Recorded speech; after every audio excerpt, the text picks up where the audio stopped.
দুর্যোগ ব্যবস্থাপনা ও ত্রাণ প্রতিমন্ত্রী এম ইকবাল হোসেন বলেছেন, চট্টগ্রামে অতিবৃষ্টিজনিত দুর্যোগ এখনো শেষ হয়নি।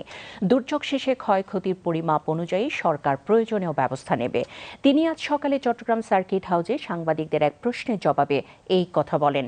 তিনি বলেন, প্রধানমন্ত্রীর নির্দেশনা অনুযায়ী সারা দেশে দুর্যোগ মোকাবেলায় জরুরি পদক্ষেপ নেওয়া হয়েছে। সরেজমিনে বন্যা পরিস্থিতি ও ত্রাণ কাজের নির্দেশনা দিতে চট্টগ্রাম ও ৩ পার্বত্য জেলা সহ ৫টি জেলা ভ্রমণ করবেন তিনি।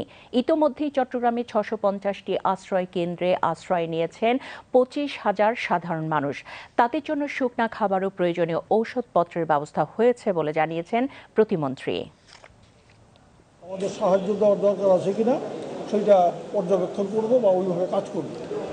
চট্টগ্রামের জন্য আমরা কিন্তু এই পর্যন্ত ৫০০ মেট্রিক টন চাল দিয়ে দেওয়া হয়েছে। তাদের হাতে মধ্যে এখনও ২০০ মজুদ আছে। লাগলে যদি লাগে বলার সঙ্গে সঙ্গে আমরা পাঠাই দিতে পারব।